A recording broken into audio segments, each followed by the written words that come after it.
Do you remember when Trump was like spilling out all over the place about how he wouldn't accept anything but complete and total surrender from Iran? Yeah, we didn't get that. It's time for your foreign policy morning debrief. Iran.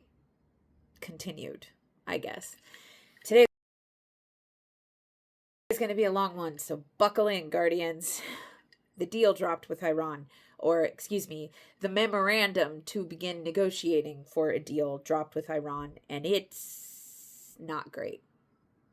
So I'm going to go through the 14 points. Well, actually, I'm just going to go through the first 11 because the last 3 are kind of procedural, and they just sort of reinforce and reiterate what the first 11 points are discussing. So number 1, immediate and permanent ceasefire is to be discussed on June 19th at the signing of this memorandum. And there is 60 days from that point to complete that. So that's the first one. The second one is that each country is going to respect one another's sovereignty, and they're basically just going to butt out of their deals, which is basically putting us in a place where Iran gets to do whatever the hell they want. So all of that talk in February or in January and February about, liberating the Iranian people, yeah, that's off the table now. Negotiations are to begin for immediately, and there are 60 days to finish the negotiations after the signing, which is on June 19th, the official signing of the memorandum. So they have 60 days to get this stuff figured out. The fourth point is that the naval blockade upon the signing of the memorandum is to immediately be removed, right? And that all of the force that has been used to kind of enforce all this stuff from the American side is to be removed. All of the allies in proximity of Iran are also to be removing their military forces, etc., within 30 days. And by allies, they mean Israel. The fifth point is that Iran will ensure safe passage through the strait at no charge for 60 days.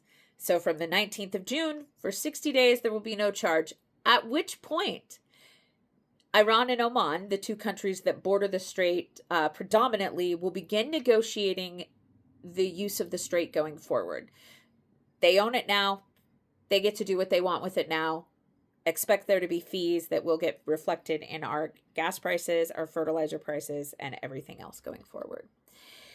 The sixth point is really interesting. 300 billion with a B is being allocated to Iran for reconstruction. Now, supposedly, that is supposed to include our partners, etc., the UAE and the Saudis. They haven't really agreed to that, but we're basically on the hook for $300 billion worth of reconstruction to Iran.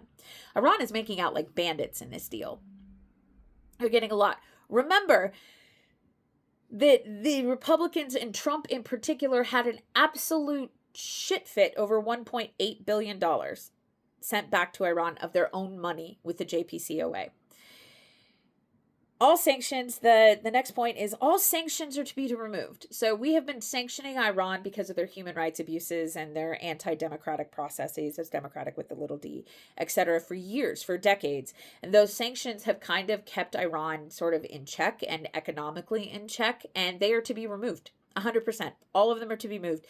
And at the 8th point, Iran has agreed to no nukes that they didn't have, and they've agreed to have no more nukes. But here's the thing. A nuclear weapon is really just a deterrent, and they don't need it because all they have to do is close the Strait of Hormuz to inflict economic pain upon anyone who wants to challenge them on anything.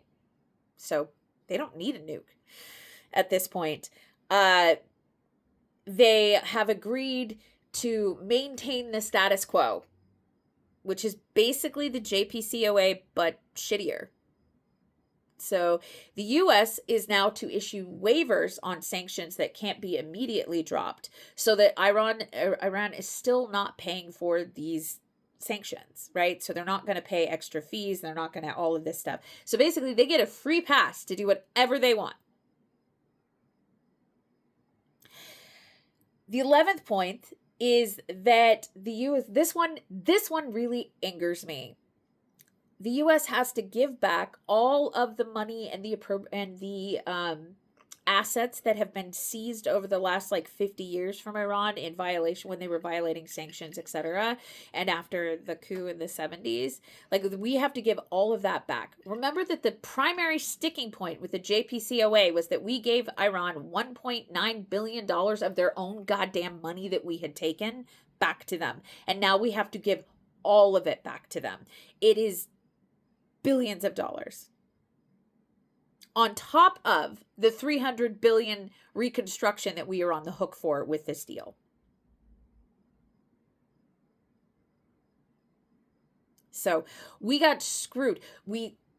He went in there, he started a war for funsies, apparently, demanded that all of these things had to happen, and didn't get a single concession. Not one. Even the no nukes thing is pointless because Iran, according to our own intelligence agencies, had no nukes and had no preparations and things in place to make nukes. We got nothing except $250 billion in the hole, plus whatever else this is going to cost us. And we still don't even have a real deal. We have a memorandum to discuss this deal. And Iran gets whatever they want. And the people of Iran still aren't free. This is what happens when you put incompetent idiots in charge. Stay informed, Guardians.